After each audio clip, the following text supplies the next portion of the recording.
আসসালামু আলাইকুম ওরহমতুল্লাহ। শেরে খোদা হজরত আলী রাদিয়াল্লাহু তাআলা আনহু এর হাতে জুলফিকার তরবারি ছিল এই পৃথিবীর বুকে মহান রাব্বুল আলামিনের দেয়া শ্রেষ্ঠ একটি তরবারি।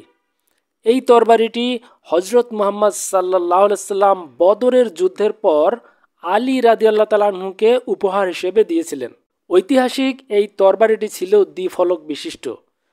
ইতিহাস থেকে জানা যায় যে জিনদের সাথে এক যুদ্ধে হজরত আলী রাদিয়াল্লাহু তাআলা আনহু এই জুলফিকার তরবারি দিয়েই 20,000 জিনকে একাই হত্যা করে এবং বাকি জিনদেরকে কালেমা পড়তে বাধ্য করেছিল। অথচ এর আগ পর্যন্ত জিনদের হাতেই সাহাবীরা নিহত হয়েছিল। আর জিনদের সাথে এই যুদ্ধের নাম ছিল বিরউল আলাম যুদ্ধ। প্রিয় দর্শক, আজকের এই ভিডিওতে আমরা জানব কিভাবে মুসলমানদের সাথে জিনদের এই যুদ্ধ সংঘটিত হয়েছিল এবং কিভাবে হজরত আলী রাদিয়াল্লাহু তাআলা আনহু একাই 20,000 জিনকে হত্যা করেছিল আর বাকি জিনদেরকে কালিমা পড়তে বাধ্য করেছিল। প্রিয় দর্শক, আবু সাইদ খুদির রহমতুল্লাহ আলাইহি হতে বর্ণিত, একবার হজরত মুহাম্মদ সাল্লাল্লাহু আলাইহি সাল্লাম কোনো এক যুদ্ধ শেষ করে সাহাবীদেরকে নিয়ে বাড়ি ফিরছিলেন। পথিমধ্যে তিনি এমন একটি জায়গা দেখতে পেলেন যে জায়গাটি ছিল পরিত্যক্ত এবং জনমানব শূন্য। সেই বসতিটি দেখতে একেবারেই অন্যরকম ছিল। তো নবীজি সাল্লাল্লাহু আলাইহি সাল্লাম সেখানে দাঁড়ালেন এবং সাহাবীদেরকে জিজ্ঞাসা করলেন, তোমরা কি কেউ বলতে পারো এটা কোন জায়গা আর এরকম জনমানব শূন্য কেন? উত্তরে উমার বিন উমাইয়া বললেন, ইয়া রাসূলুল্লাহ সাল্লাল্লাহু আলাইহি সাল্লাম, এই জায়গাটির নাম ওয়াদিয়ে আরজাক বলা হয়ে থাকে আর এই জায়গাটিতে একটি বিশাল কূপ আছে আর সেই কূপটির কাছে গত প্রায় 1,000 বছর যাবৎ কেউ এর ধারের কাছেও যায় না, কারণ এই কূপটিতে জিনদের বসবাস। আর সেখানে সেই সমস্ত জিনেরা বাস করে যারা হজরত সুলাইমান আলাইহিসসালাম এর বশ্যতা স্বীকার না করে পালিয়ে এসেছিল। তারা হজরত সুলাইমান আলাইহিসসালামের বিরুদ্ধে বিদ্রোহ ঘোষণা করেছিল। তারা ঘোষণা দিয়েছিল যে তারা কোনোভাবেই হজরত সুলাইমান আলাইহিসসালামের আদেশ পালন করবে না এবং অবশ্যই তারা ইসলামের বিরুদ্ধে কাজ করবে। এখন পর্যন্ত তারা এই অঞ্চলে এসে আস্তানা গেড়ে বাস করছে এবং বিভিন্নভাবে মানুষের ক্ষতি করার চেষ্টা করছে। আর আপনি শুনে অবাক হবেন যে ইতিহাস থেকে জানা যায় যে এই জিনেরাই হজরত সুলাইমান আলাইহিসসালামের প্রায় 10,000 সৈন্যকে এই জায়গাটিতেই হত্যা করেছিল। এ কথা শুনে হজরত মুহাম্মদ সাল্লাল্লাহু আলাইহি সাল্লাম বললেন, ও আচ্ছা, তাহলে এই সেই জায়গা যেখানে ভয়ঙ্কর অত্যাচারী জিনদের বসবাস। যদি তাই হয় তাহলে সকলেই এখানে থেমে যাও। রাসূলুল্লাহ সাল্লাল্লাহু আলাইহি সাল্লামের কথা শুনে কয়েকজন সাহাবী কিছুটা ভয় পেলেও রাসূলুল্লাহ সাল্লাল্লাহু আলাইহি সাল্লামের কথা মতো পুরো কাফেলা সেখানেই থেমে গেল। এরপর রাসূলুল্লাহ সাল্লাল্লাহু আলাইহি সাল্লাম বললেন, তোমাদের মধ্য থেকে 10 জন ব্যক্তি গিয়ে সেই কূপ থেকে পানি তুলে নিয়ে আসো। রাসূলুল্লাহ সাল্লাল্লাহু আলাইহি সাল্লামের কাছ থেকে এ কথা শোনা মাত্রই 10 জন সাহাবী উঠে দাঁড়ালো এবং তারা পানি আনতে সেই কূপের কাছে চলে গেল।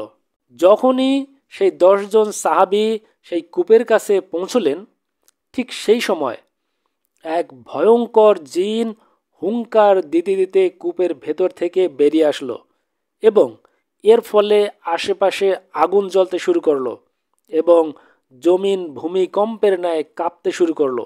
এই ভয়ঙ্কর দৃশ্য দেখে সবাই ধীরে ধীরে পিছু হটতে লাগলো, কিন্তু সেই 10 জন সাহাবীর মধ্যে আবুল আস রাদিয়াল্লাহু তাআলা আনহু বীর দর্পে সামনের দিকে এগিয়ে গেল। এভাবে কিছু দূর এগিয়ে যেতেই সেই জিন নৃশংসভাবে তাকে শহীদ করে উল্লাস করতে থাকে, ইন্না লিল্লাহি ওয়া ইন্না ইলাইহি রাজিউন।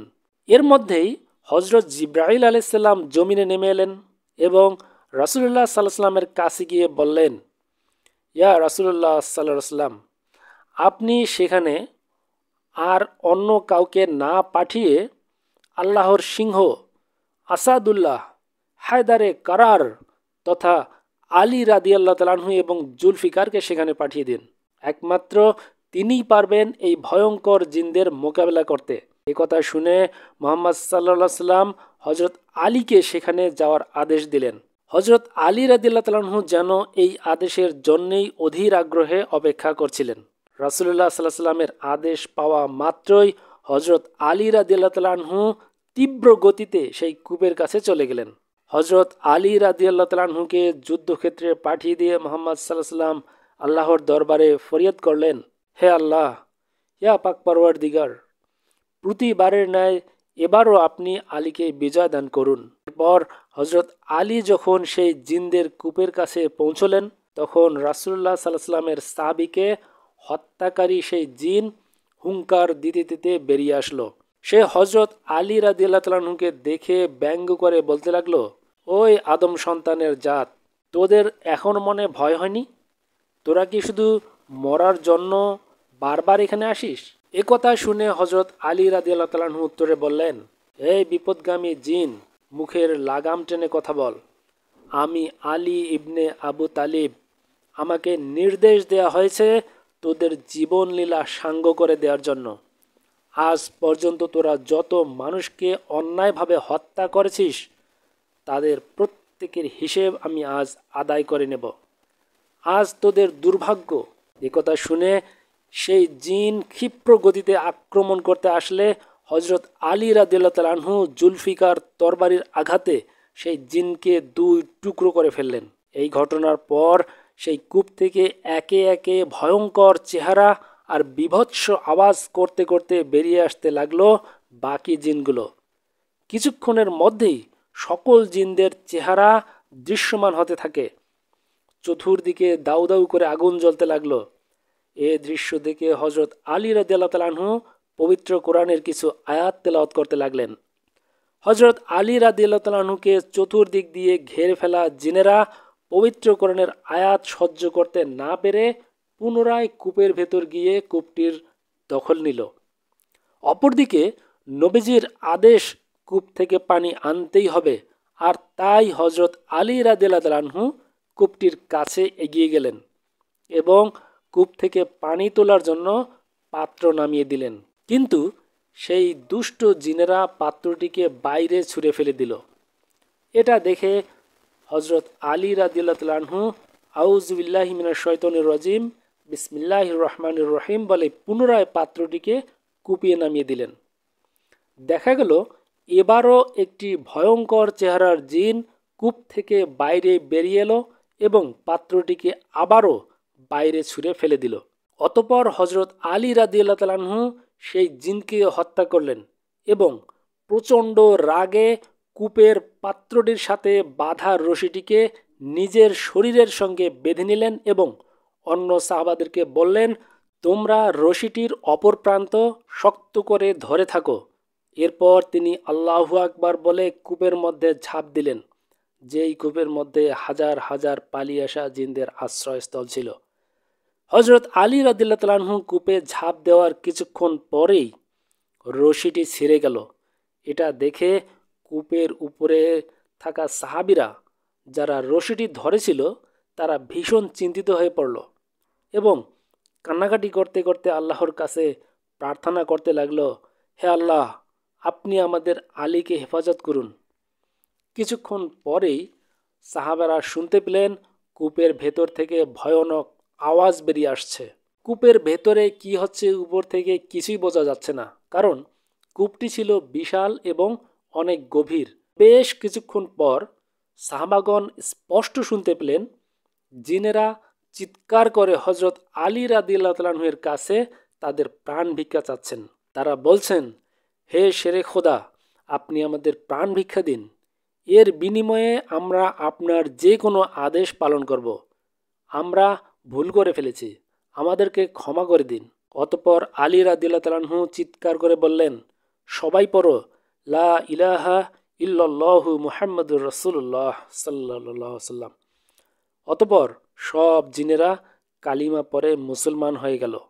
এরপর হজরত আলী রাদিয়াল্লাহু তাআলা আনহু তাদের মধ্যে একজন ভালো জিনকে তাদের দলনেতা বানিয়ে দিলেন। আল্লাহু আকবার। ইতিহাস বলে সেই যুদ্ধে হজরত আলী রাদিয়াল্লাহু তাআলা আনহু-এর হাতে জুলফিকার তরবারির আঘাতে প্রায় 20,000 জিন মৃত্যুবরণ করে। এরপর হজরত আলী রাদিয়াল্লাহু তাআলা আনহু সেই দলনেতা জিনটির নাম রাখলেন জাফর জয়ফ জিন। ইসলাম গ্রহণের আগে তার নাম ছিল কাউগান জয়ফ। মুসলিম হওয়ার পর সেই জিনটির মর্যাদা বহুগুণ বৃদ্ধি পেয়েছিল। সে হজরত আলী রাদিয়াল্লাহু তাআলা আনহু-কে এতটাই ভয় পেত যে সে হজরত আলীকে কথা দিয়েছিল, হে আসাদুল্লাহ, আপনি যখনই আমাকে ডাকবেন আমি তখনই হাজির হব। এমনকি সেই জিনটি কারবালার ময়দানে কঠিন মুসিবতের সময় হজরত আলী রাদিয়াল্লাহু তাআলা আনহু-এর কলিজার টুকরা ইমাম হোসেন যখন শহীদ হতে যাচ্ছিল, সেই সময় এই জাফর জয়ফ জিন উপস্থিত হয়ে ইমাম হোসেন রাদিয়াল্লাহু তাআলা আনহুকে বলেছিল, হে ইমাম হুসাইন, আপনি আমাকে অনুমতি দিন, আমি এই কারবালার সব শত্রুকে মাটির সঙ্গে মিশিয়ে দিয়ে আসি। এটা ছিল সেই সময় যেই মুহূর্তে শত্রুরা চারদিক থেকে ইমাম হুসাইনকে ঘিরে ফেলেছিল। ঠিক সেই অন্তিম মুহূর্তে জাফর জয়ফ জিন হজরত আলী রাদিয়াল্লাহু তাআলা আনহু-এর কথা স্মরণ করে তার কলিজার টুকরা ইমাম হুসাইন রাদিয়াল্লাহু তাআলা আনহুকে রক্ষা করতে কারবালার ময়দানে হাজির হয়েছিল।